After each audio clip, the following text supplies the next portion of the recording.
Buenos días, buenas tardes, buenas noches. Le habla Fernando Garzón Orellana, director de Informe Ecuador, en un nuevo programa bajo el aporte y el apoyo de lo que es el organismo, digamos, alternativo de la UNP, la Unión Nacional de Periodistas, con su presidencia en el núcleo del Guayas, Richard Sellán, a quien agradecemos esta nueva oportunidad de compartir con ustedes un tema que ahora corresponde, como siempre, muy de coyuntura, muy de lo presente, pero un poco nos vamos a orientar, a navegar, por decirlo así, hacia la historia. Ahí está el título que nos puede dar un criterio más o menos para dónde estamos yéndonos ahora. Los palestinos son semitas, Netanyahu es polaco. Y claro, la conclusión es: los antisemitas siempre fueron ellos. Y en el marco de este análisis vamos a incorporar un poco, considerando aspectos de cómo se dan estas imposiciones cognitivas, relatos falsos, imposición también y demonización de líderes sobre la base de poder confundir a las personas. Vamos a ver cómo esto se está aplicando a partir de lo que hemos llamado el modelo Gaza contra Cuba, Venezuela y Colombia. Ok, ahí nos vamos. La siguiente, por favor. Decíamos el cómo ubicar claramente algunos relatos, algunas informaciones, algunos criterios que corren por todos los medios. Ustedes quizás lo han leído. Y miren estos títulos de algunos medios de comunicación que están fuera de toda duda, por decirlo así. BBC, la de Londres, de Inglaterra. ¿Por qué China no está apoyando más a su aliada Cuba frente a las presiones de Estados Unidos? Radio Caracol de Colombia. ¿Por qué China evita involucrarse más en Cuba? Estas serían las razones. Y claro, también la DW, la alemana. Rusia y China se desentienden de Cuba mientras el embargo petrolero de Estados Unidos asfixia a la isla. Y como broche de oro, como quien dice, poner el pastel final, el expresidente Moreno, quien lo tenemos ahí, aseguró que evitó que Ecuador se convirtiera otra vez Cuba, Venezuela, Nicaragua. ¿Qué es lo que se encierra en estos títulos? Primero, y es evidente, un criterio común, como que se están poniendo de acuerdo en establecer títulos de periódicos, ni que digamos los contenidos que apuntan directamente a exacerbar una oposición o justificar lo que se está intentando hacer contra Cuba. Pero para eso tienen que dignificar, eliminar, atacar, desvalorizar a ciertos líderes, y en este caso lo que están haciendo con Raúl Castro, lo que están haciendo con el carácter de vida que tiene Cuba. Y la conclusión que podemos sacar es que los consejos editoriales de Occidente acuerdan neutralizar o amenazar a los aliados de Cuba como China y Rusia y al símbolo de la revolución cubana, Raúl Castro. La estrategia cognitiva es parte del genocidio por hambre previo a la intervención militar, chantaje político, asesinatos colectivos, imposición de gobernanza. Es el modelo Gaza para una Riviera 2 y un portaaviones natural para el dominio del Caribe. Evidentemente nos preguntaríamos, ¿esto qué tiene que ver con lo que presentamos anteriormente? Fundamentalmente, es cómo se construyen verdades falsas, cómo se generan una guerra mediática para poder abrir el camino para las formas más infernales que se están dando en el presente contra los pueblos del mundo. Vamos a hablar de uno de ellos, muy importante. La siguiente. Porque vale contrarrestar, porque cuando se trata de desmitificar o tratar de atacar a China y a Rusia, que son los enemigos obviamente de lo que podrían ser el resultado de un proceso que vaya en contra de esa paz que estamos hablando, sucede que China y Rusia han generado apoyos directos a Cuba en el transcurso de estos meses, como incluso a nivel del Consejo de la Federación Rusa ratificó un acuerdo de cooperación militar con Cuba. También dice, Rusia confirma la llegada a Cuba de un buque petrolero con 100.000 toneladas de crudo. También, gracias China, Cuba no está sola, se refiere a paneles solares, miles de paneles solares para contrarrestar la anulación o eliminación o reducción del petróleo en la isla por el bloqueo que lo está haciendo Estados Unidos.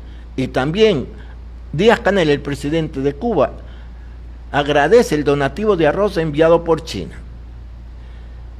Y claro, vemos en contraposición con un signo de interrogación muy grande que irónicamente Estados Unidos ofrece a Cuba 100 millones de ayuda humanitaria. O sea, ellos hacen un bloqueo, ellos amenazan, ellos generan lo que podría ser incluso un genocidio por hambre, y aparecen ahora ellos mismos diciendo que van a dar 100 millones de ayuda humanitaria. En todo esto hay una estrategia única que se dio en Gaza, que se está dando y se ha dado en cierta manera en Venezuela. O sea, una preparación directa para imponer, controlar, para matar si fuese el caso, o intervenir militarmente. Son muchas de las formas como se está generando estas estrategias contra los pueblos en nuestro mundo, dirigidos principalmente para Estados Unidos, pero tiene un aliado poderosísimo que está paulatinamente incursionando incluso en América Latina. ¿De cuál aliado estamos hablando? La siguiente. Pero para esto vale tener, porque este aliado de Estados Unidos siempre recurre a una acusación permanente a quienes lo critican de que somos antisemitas. O sea, vuela un pájaro y vuela en sentido contrario y lo acusa que es antisemita. Eso lo están haciendo no ahora. Más de un siglo han planteado que es una absoluta falsedad y lo vamos a demostrar, porque la pregunta es, ¿quiénes son los semitas? Y ahí nos vamos a encontrar con alguna sorpresa, porque primero tendríamos que preguntarlo, cuando se habla de semitas, ¿estamos hablando de una religión, de una raza, estamos hablando de una nación? No. Estamos, lo que los propios científicos, incluso los propios sionistas de Israel, sus centros de estudios, sus publicaciones, hablan claramente que son lengua semita. De ahí viene la sorpresa, que las lenguas semitas incluye todo lo que estamos viendo en ese gráfico, todo lo que es la parte norte de África e incluso hacia la zona centro con los etíopes, todo lo que es también la parte donde están los sectores árabes y obviamente Palestina, Irak y también Siria, Líbano, Jordania. Y esto está absolutamente demostrado porque incluso existen estudios completos donde hablan claramente que existe la lengua semítica oriental, el acadio, que eso está justo en lo que es Irak. Es quizás la primera lengua semita que hubo presencia en esta región, que derivó luego hacia lo que es la zona central, donde ya aparece, que es la parte de noroccidental, el hebreo y el arameo. Sobre esto lo vamos a tratar un poco más a fondo más adelante. Pero recién se nombra que hay un lenguaje, o mejor dicho, en este caso, un dialecto, que es del hebreo, pero también el arameo. Y vamos a referirnos a Palestina, precisamente. Y también está el árabe clásico, el árabe egipcio, el árabe marroquí. Y hay la otra zona, la meridional, donde está el sudarábigo, el etiópico. Estamos hablando de toda esta zona norte de África. En total, lo que estamos hablando incluso en población, que las lenguas árabes en toda esta región son 260 millones de personas. Los hebreos, esto es la población realmente que está concentrada en la zona israelí y en la zona ocupada de Palestina, como es Cisjordania. 4 millones, ya vamos a ver de dónde vinieron los 4 millones. Y el arameo, para adelantar, es el dialecto originario semítico de Jesús, sí, de los palestinos. Vamos entonces adentrando un poco más en esta referencia que nos permite demostrar que si alguien dice que somos antisemitas o acusan a otros antisemitas, entonces está acusando a todos estos pueblos, países, naciones, en donde predomina, todos son lenguas semíticas. La siguiente. Pero esto no es un debate reciente, ya tiene décadas, e incluso tuvo una pequeña contraposición en donde Netanyahu, el presidente de Israel, el inefable, yo le digo el octavo pasajero, porque es el que viene a destruir el mundo. Bueno, este señor, Netanyahu, se dirigió al Papa Francisco diciendo: Jesús estuvo aquí en esta tierra, hablaba hebreo. Y Francisco, el Papa Francisco, intervino. No, es el arameo. ¿Qué es lo que quería decir con esto? Porque esto se dio el 24 de mayo del 2014, donde el Papa Francisco efectivamente visitó Israel. Estuvo en los lugares sagrados, en Jerusalén, en Belén. Y ahí, en esa mapa, podemos un poco apreciar lo que habíamos hablado de las lenguas semíticas, que están claramente diferenciadas, ubicadas en función,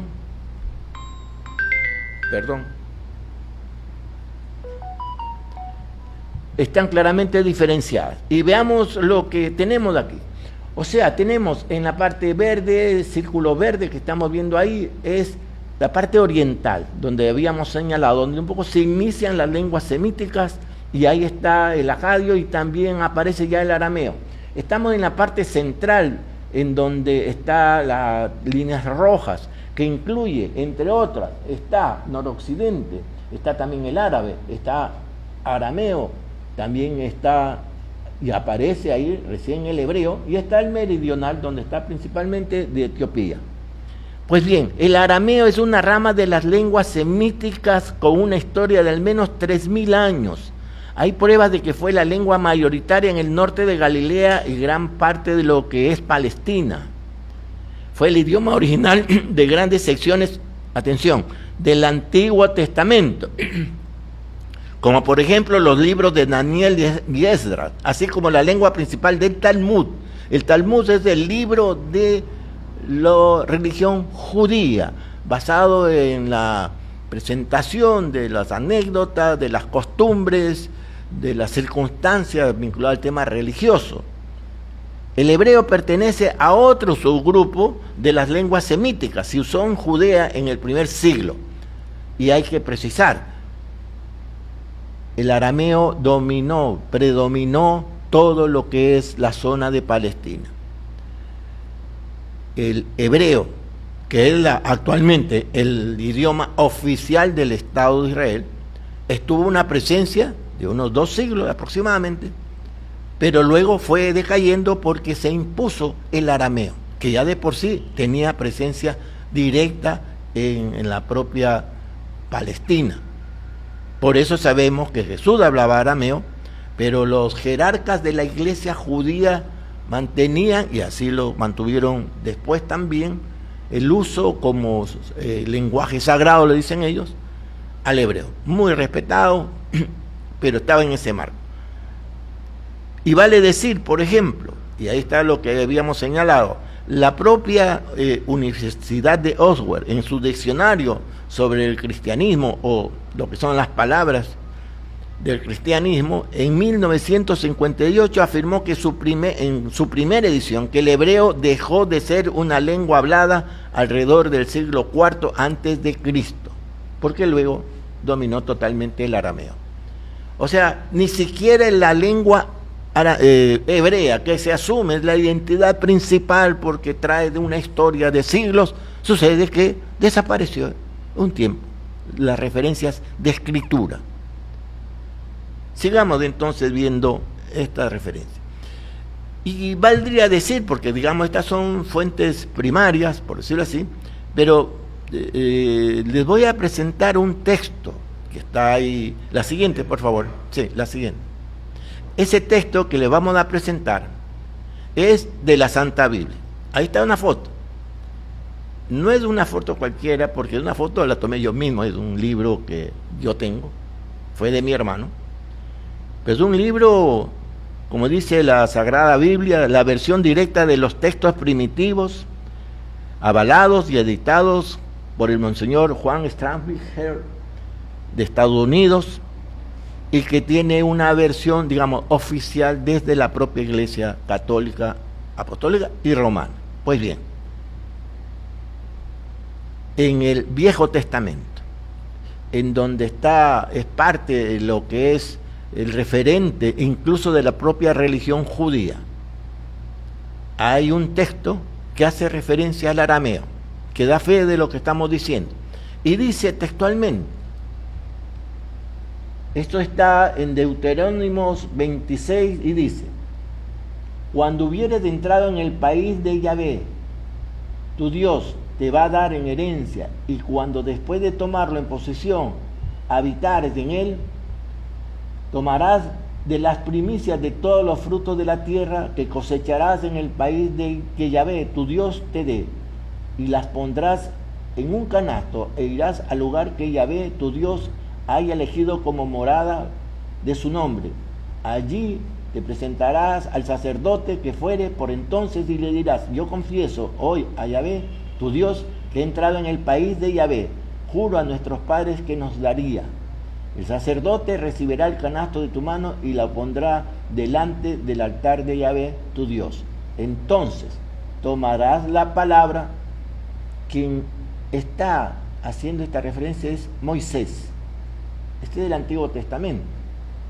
Entonces tomarás la palabra y dirás en presencia de Yahvé, tu Dios, un arameo errante fue mi padre, el cual con muy poca gente bajó a las tierras que él iba a conquistar o a vivir.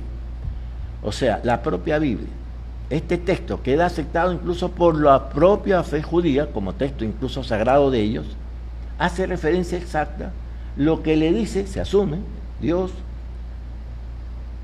a Moisés, un arameo entrará errante fue mi padre, el cual con muy poca gente bajó al territorio.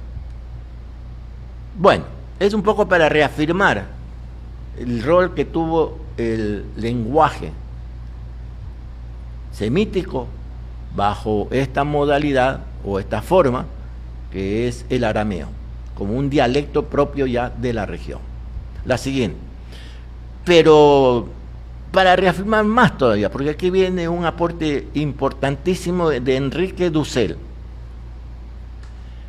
que fue un filósofo muy reconocido en América Latina, es un personaje académico, historiador, teólogo argentino, naturalizado mexicano, murió ahí en México hace pocos años, 2023, fue un guía de muchos procesos desde la teología de la liberación y todos los ámbitos que generó este cambio importantísimo dentro de la fe y de la religión vinculado a su relación con los pueblos, muy amigo de nuestros muy amigos también en el Ecuador, como Padre Pierre, Anastasio Gallegos y otros. ¿Y qué es lo que dice Enrique Dussel? Mejor oigámoslos. Vamos a ver si Pedro nos puede ayudar con eso. Ahí en el link está Pedro. Hazle clic ahí.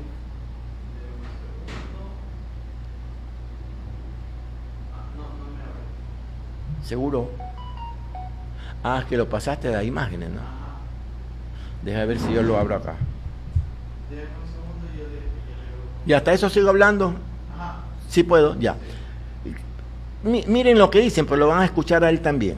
Él dice, el arameo, no, perdón, eso no, arriba está. El argumento sionista de que hay que volver a la tierra, pues nadie había salido. O sea, se está refiriendo a la famosa mensaje que hacen los sionistas con respecto de que hay que volver a la tierra. Entonces, lo que dice Enrique Dussel, ¿cómo van a volver si nunca han estado? Dice. Nunca habían salido de ahí. Y vamos a demostrar por qué. Y todos los que volvieron, nunca habían estado. Repite de una frase engañosa, pero es una frase que él dice que es referente incluso a otro, y lo cita realmente. Dice, hay que volver a la tierra, dicen los sionistas. Pues nadie había salido. Y todos los que volvieron, nunca habían estado. ¿Lo tienes? Sí.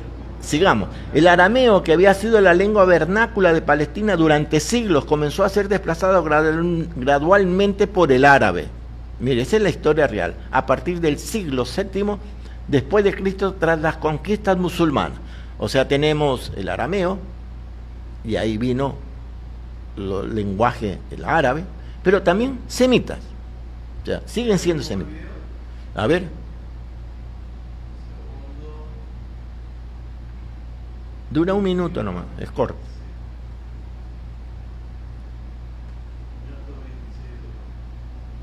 Está cargando, creo. Ya.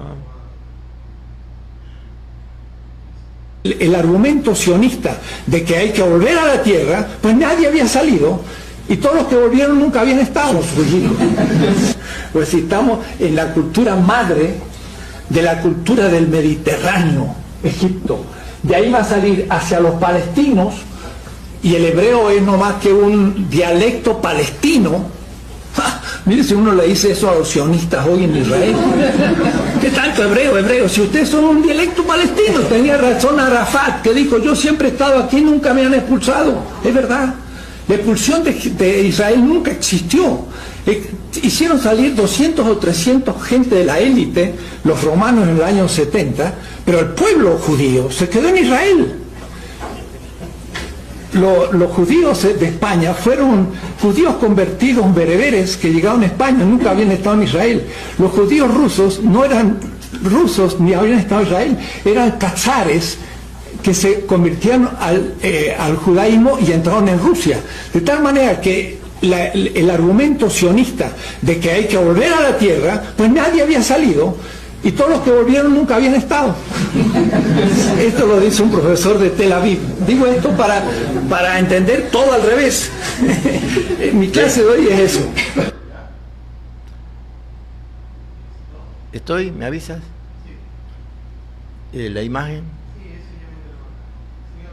Ya. Bueno, vamos a citar también sobre este aspecto. Solo quiero resaltar que al final de su intervención, Enrique Dussel hace referencia a los gázaros. Vamos a hablar de eso. El pueblo judío era conocido como hebreo por su lengua, que floreció aproximadamente entre los siglos XIII y II a.C. Cuando se recopiló la Biblia hebrea, también conocida como Antiguo Testamento, los expertos creen que esta lengua se utilizó en la vida cotidiana. Esa es la referencia. Entonces vemos que incluso el arameo, su lenguaje, el contenido original del Viejo Testamento, tiene también gran parte también del arameo, no solo del hebreo. Sigamos entonces y vamos a pasar vamos ahora a hablar del personaje. Nos hemos dado un poco la vuelta, pero era necesario tener esta referencia. Sí, ahí está bien. Porque vamos a hablar de Netanyahu. Para adelantar, si ustedes ven en la parte inferior derecha, aunque parece que la imagen no sale completa, si puede subirle un poquito, ¿es posible, Pedro? Bueno, si no, está bien, dejémoslo ahí. Sigamos. Miren, dicen, los estudiosos sugieren que para el siglo XVI, del 80% de todos los judíos del mundo vivían en Polonia, donde gozaban de relativa autonomía y tolerancia y desarrollaron una rica vida social y cultural. Esta es una referencia de Fascinating Story Ourselves, que de una u otra manera hace un estudio, no muy completo, digamos, ni muy a fondo, porque el porcentaje no es totalmente cierto, porque también estuvieron en otras partes de esta Europa del Norte que la vamos a precisar. Pero aquí viene una afirmación interesante. La mayoría de los judíos, cuando hablamos de los judíos, estamos hablando población de esas áreas, población en cuanto a raza, por decirlo así. que tenían la fe judía.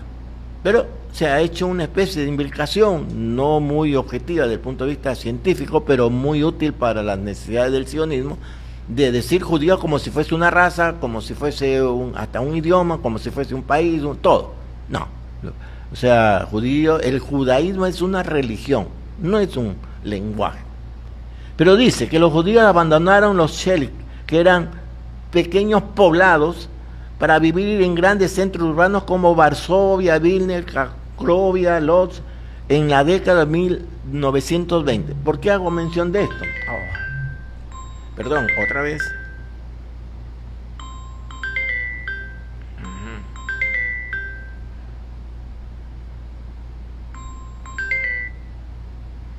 Bueno, disculpen. ¿Por qué hago referencia a eso? Porque Varsovia es el lugar donde nace el padre de Netanyahu. Vamos a precisarlo más adelante. Pero evidentemente en Polonia y otras zonas del norte de Europa estuvieron muchos de estas personas que tenían la fe judía.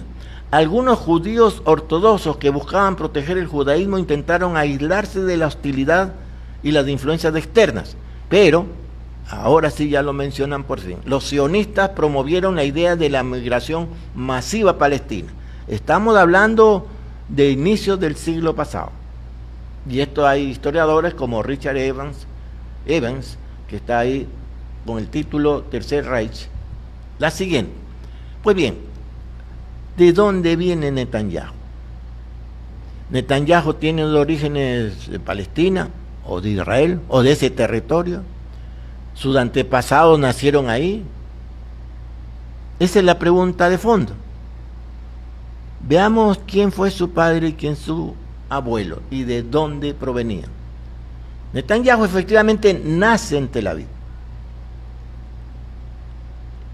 Y hay un detalle sumamente importante, porque el padre de Benjamín Netanyahu tiene otro nombre. Vamos a ver cuál es el verdadero nombre. Porque Benzion Netanyahu, el 25 de marzo del 2010 nació. ¿En dónde? Varsovia, parte del Imperio Ruso en esa época, antes de la Revolución Soviética, por supuesto. Falleció en el 2012, a los 102 años. Miren ustedes. Y la nacionalidad, obviamente polaca, porque él era de ahí realmente. Migró a Israel y también adquirió la nacionalidad israelí. ¿Cuál es la familia? Bueno, y aquí se empieza a aclarar el nombre verdadero. Natan Mileskovsky. Repito, el nombre verdadero, originario del padre de Netanyahu, el apellido era Mileskovsky, y es del cual Netanyahu se dio, por decirlo así, esa modalidad planteada y generada del sionismo, de sencillamente cuando él nació le pusieron el nombre de Netanyahu, anulando en los hechos el nombre real que venía ya de orígenes de su propio padre, que también había hecho exactamente lo mismo, pero no ahí queda, porque ya no pudieron ocultar al abuelito, o sea, al padre del papá de Netanyahu. Esta información son de Wikipedia, o sea, como quien dice, es una información muy cruzada por la influencia sionista en los medios de comunicación, pero ya no pueden ocultar tanto, porque el padre del padre de Netanyahu, su abuelo, ahí está el nombre tal como está en Wikipedia. Natan Mileskovsky nació 15 de agosto de 1879. Falleció a los 55 años, 1936. Y aquí viene la parte sumamente interesante. Cuando dicen dónde nació, Kreva, Imperio Ruso. Kreva es parte de las zonas, vamos a ver un mapa más adelante, donde incluye Ucrania, incluye Bielorrusia, incluye las zonas donde, y ahí vamos a vincularlo con el tema de los gázaros. Pero en ningún momento en esta historia de la propia Wikipedia dice que este señor Natan Mileskovsky nació en Palestina o en lo que se llama, o lo llaman Israel. Nunca estuvieron ahí, como dice Enrique Dussel. Van a volver a la tierra. ¿A cuál tierra si nunca estuvieron ahí? Ahí está la frase explicada, medio satírica, irónica, de Dussel. Porque mayoría de los líderes israelíes, sus nombres fueron cambiados. Los apellidos originales de los primeros ministros de Israel, todos eran de esas zonas de Europa del Norte, de Polonia, de Bielorrusia, zonas de Rusia. O sea, estamos hablando de una referencia que todos sin ninguna diferencia, todos venían de una sola dinámica de desplazamientos, no desde Palestina, sino desde la zona centro entre Europa y Asia. Veamos la siguiente y vamos a ubicar más precisamente eso. Porque ahí vamos a tratar, algunos analistas hablan mucho en términos muy generales del tema de los gázaros. Hemos intentado un poco ir más allá del relato que se ha constituido casi, incluso un gran amigo nuestro, Alfredo Galifé, que algún tiempo estuvo acá en el Ecuador también, repite y explica muchas veces. Vamos un poco a sustentar más detalladamente eso, porque se habla de los gázaros, pero ¿de dónde salieron los gázaros? Y dice así: en el siglo VII los gázaros fundaron un canato, o sea, una gran, digamos, de estado independiente, el Kaganato de Gazaria o de Gázaro, en el Cáucaso septentrional, donde con el paso del tiempo el judaísmo se convertiría en religión oficial. O sea, que la población que originariamente había sido de estas zonas de Rusia, de Ucrania, Cáucaso, Azerbaiyán, Georgia y Crimea, todas estas zonas de áreas, gran imperio, por decirlo así, que se constituyó, estamos hablando del siglo VII, se constituyó bajo la decisión de sus principales, sus reyes, sus dignatarios, por decisión política, se convirtieron al judaísmo. Sería largo explicar por qué escogieron el judaísmo y no, ya para ese momento el cristianismo también estaba por esas zonas, también estaban los árabes a través de los musulmanes, pero decidieron hacerse hacia el judaísmo, posiblemente porque el judaísmo se destacó, llamado así. Ojo, no estamos hablando estrictamente por el tema de la religión, sino como sectores interesados principalmente de la gran economía prestataria, por no decir usurera, terminaron tomándose la frase, pero realmente estamos hablando de los protosionistas. Decíamos del tema de los nombres, y aquí ya no hay cómo perderse. David Ben Gurión, prácticamente el fundador del Estado de Israel, era David Grun, nació en Polonia, fue el principal fundador y primer ministro de Israel. Golda Meir, muy conocida en la historia, no solo de Israel, sino del mundo, nació en Kiev, sí, Kiev, la famosa Kiev que ahora se ha puesto en primera plana, Ucrania, bajo el nombre de Golda Mavovich, no tiene nada de nombre hebreo. Fue la cuarta ministra de Israel. Simón Pérez, otro personaje en la historia, fue el que se dio el saludo por la paz con Yasser Arafat hace un tiempo del siglo pasado, final del siglo pasado. Su nombre de nacimiento, Seismon Persky, nació en Bielorrusia y fue presidente y primer ministro de Israel. Moshe Sharet nació en Gerson, Ucrania. Y Ariel Sharon, el asesino criminal, que casi fue como quien dice el maestro demoníaco del propio Netanyahu, nació en Kfar Malair. Esto con el apellido original de Ariel Sheiznerman, nada que ver con nombres árabes.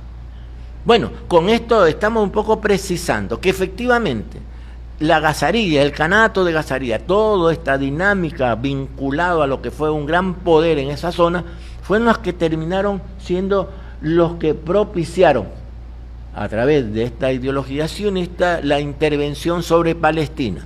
O sea, se impusieron, como quieren hacer ahora, por cierto, también en nuestra América, ¿no es cierto? Lo quieren hacer con Patagonia, lo quieren hacer en otras áreas, en algún momento incluso quisieron hacerlo en África, en otro país en África.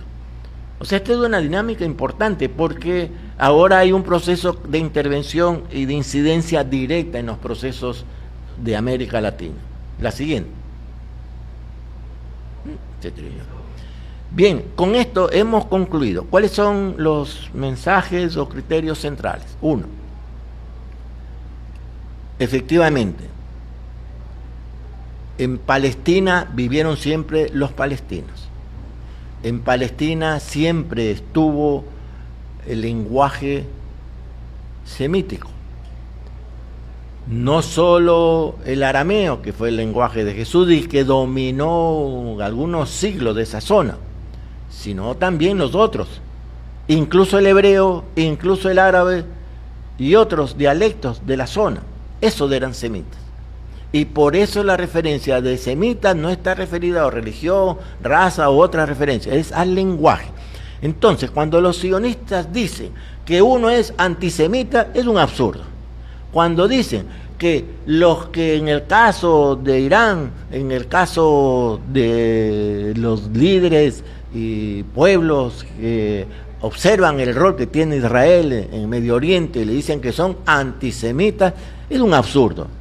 Ellos siempre fueron los que antisemitas de cepa. Y ya vemos un poco las razones en que eso se da. Vale también decir que este proceso, que es un proceso estructural casi histórico de la humanidad en cuanto al cambio, a la imposición de un mensaje, de una categoría absolutamente falsa, de un rompimiento de la verdad, también se está dando en otros niveles y en otros momentos de nuestra historia, obviamente en menor escala, como lo que hemos descrito al inicio. Están tratando de desvalorizar, eliminar, tratando de un poco crear desconfianza sobre países, gobiernos y pueblos que están y estamos apoyando a Cuba. Y es absurdo, porque se están yendo contra China a cuenta de decir y ser un poco supuestamente neutrales. El que ataca desde las posiciones de izquierda o progresista o democráticas, ataca abiertamente de que en Cuba no se está apoyando de parte de China y Rusia, están tomando las versiones que hemos visto de los principales medios de comunicación del mundo. Es una estrategia comunicacional, es parte de una guerra cognitiva, preparando las condiciones, entre otros factores, evidentemente, principalmente militares, para atacar Cuba. Entonces tenemos la dimensión de lo que puede resultar una traición. No tendrán que disculparse, tendrán que pedir perdón. Y por eso es parte también de este mensaje. Tenemos que ser consecuentes con nuestros pueblos. Muchas gracias.